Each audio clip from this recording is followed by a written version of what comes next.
camarades peuple d'Afrique, camarades peuple de Côte d'Ivoire, camarades peuple de l'AES. Je viens ce soir à travers cette vidéo vous saluer et vous dire qu'on n'est pas loin de la victoire. Je dis ici merci au pays de l'AES. Je dis merci au capitaine Ibrahim Traoré, le leader panafricain, celui-là même qui est venu ouvrir les yeux des Africains, des jeunes Africains. Je dis merci au président Assimi Goïta. Je dis ici merci au général Tchani d'avoir accepté notre frère Souleymane Gbagbo Koné dans l'AES. Alors, vous ne pouvez pas savoir combien de fois je suis très content à ce moment où je suis en train de vous parler. Nous allons avoir la victoire. Et cette victoire n'est pas loin. Que mes frères, mes camarades panafricains de la diaspora, soyez tranquilles. Très bientôt, vous allez retourner en Côte d'Ivoire chez vous. Venir investir. Et votre investissement sera protégé, sécurisé. Je demande à tous les Africains, à tous les membres épis de paix, de souveraineté, de rester tranquilles.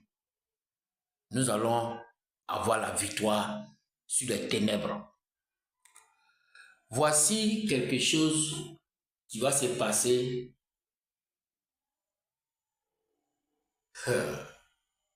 Le RDR ne va pas se rendre compte. Le RDR ne va pas se rendre compte. Dans l'une de mes vidéos, j'ai dit que l'histoire est en train d'être répétée. Voilà, l'histoire est en train de se répéter et les gens ne prennent pas garde. Au temps du président Laurent Gbagbo, notre papa Gbagbo Laurent, et le Burkina Faso de Blaise Compaoré avait dit au président Laurent Gbagbo, notre papa, notre leader panafricain, notre guide spirituel, politique, le sage de l'Afrique. Blaise Compaoré avait dit à son temps, ou à notre papa, qu'il y a quelque chose qui est en train de se passer au Burkina. Tes enfants sont au Burkina et ils sont en train de préparer quelque chose comme toi.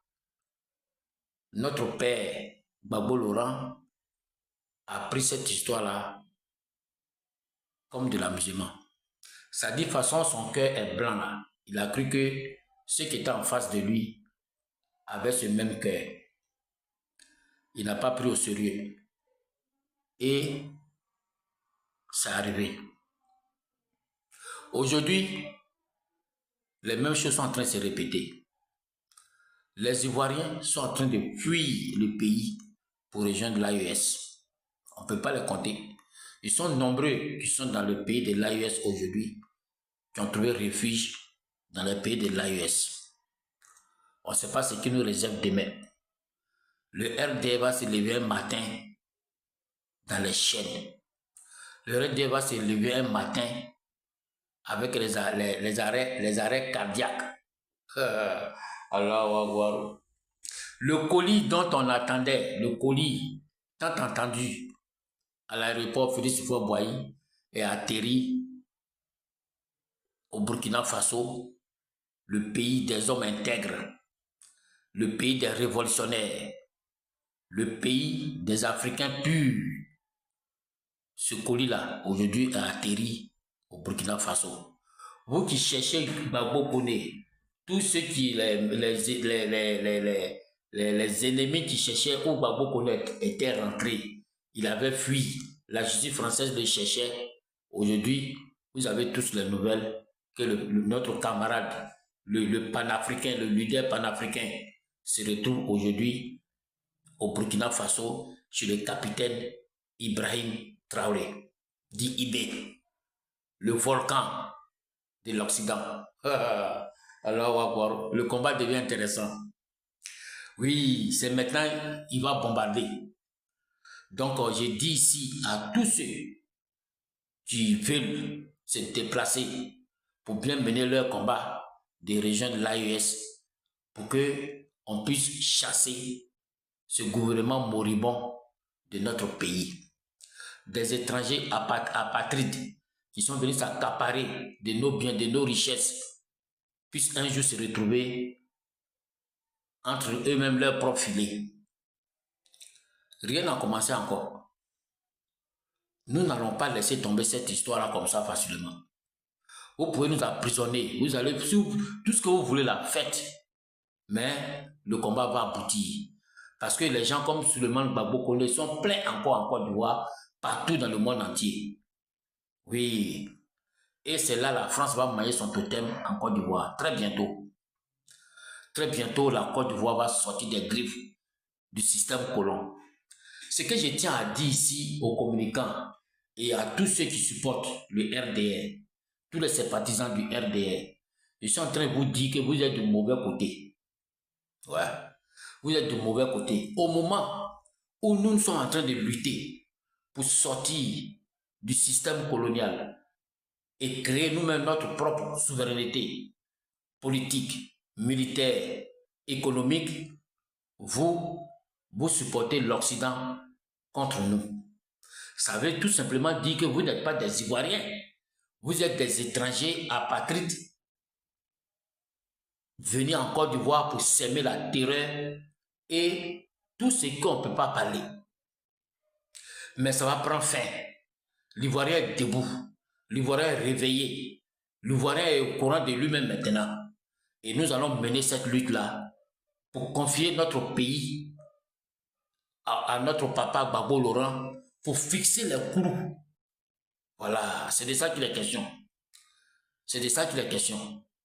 On ne peut pas lutter avec des gens qui sont tapis dans l'ombre pour nous créer des difficultés. Raison pour laquelle j'ai dit que le créateur du ciel et de la terre, que nous tous nous appelons Dieu, d'autres appellent Allah, a fait exprès. Quand le président Laurent Gbagbo avait gagné les élections en 2010, le même Dieu l'a fait exprès pour enlever le président Laurent Gbagbo, pour que tous ses ennemis qui étaient cachés dans la République puissent surgir. Et aujourd'hui, on les voit. On voit les ennemis du président Laurent Gbagbo. On voit les ennemis de la Côte d'Ivoire qui sont visibles maintenant. On les voit, que ce soit les militaires, que ce soit les ministres, que ce soit les enseignants, que ce soit les journalistes. Tous ceux-là, aujourd'hui, on les connaît. Et demain, quand le même Dieu va redonner le pouvoir à notre papa Gbagbo Laurent, en ce moment, tous ces ennemis-là seront en prison, d'autres seront en exil, d'autres seront affectés au repos éternel. Et c'est là la Côte d'Ivoire va surgir. C'est là la Côte d'Ivoire va être indépendante. C'est là la Côte d'Ivoire va avoir sa souveraineté totale. C'est la raison pour laquelle nous l'en lutte. Parce que nous, aujourd'hui, notre avenir a été sacrifié pendant 15 ans. Et nos enfants, nos petits-enfants, ils vont vivre l'air fraîche. Ouais, la nouvelle Côte d'Ivoire. Ce beau pays riche où ses propres fils ne bénéficient pas de la richesse. Et tous les Ivoiriens aujourd'hui sont partis en exil. Même que ce soit les militants même du RDR qui sont couchés à la diaspora, qui défendent ce gouvernement. C'est là-bas, ils prennent l'argent pour venir nourrir à leurs parents en Côte d'Ivoire. Si le pays allait bien, vous partez chercher quoi chez les étrangers? Vous partez chercher quoi à l'étranger? Parce que là-bas, vous n'êtes pas à l'aise. Venez. Si vous dites que ici ça va là, venez. Venez, vous allez travailler pour nourrir vos parents. Donc, nous disons merci à notre capitaine Ibrahim Traoré d'avoir accueilli Souleymane Gbagbo à l'aéroport. Oui, à l'aéroport, c'est comme ça. Les Burkinabés aujourd'hui, je vous salue. Et nous, on vous soutient. Aujourd'hui, en Côte d'Ivoire ici, là, ceux qui soutiennent les Burkinabés, les Maliens, les Nigériens, dans leur combat de souveraineté, on se connaît. On se connaît. Nous, on vous soutient matin, midi, soir. Et très bientôt, l'AES va s'étendre dans les 4 coins de l'Afrique de l'Ouest. Et nous allons combattre ensemble l'ennemi commun qui est la France-Afrique. Oui, c'est de ça qu'il est question.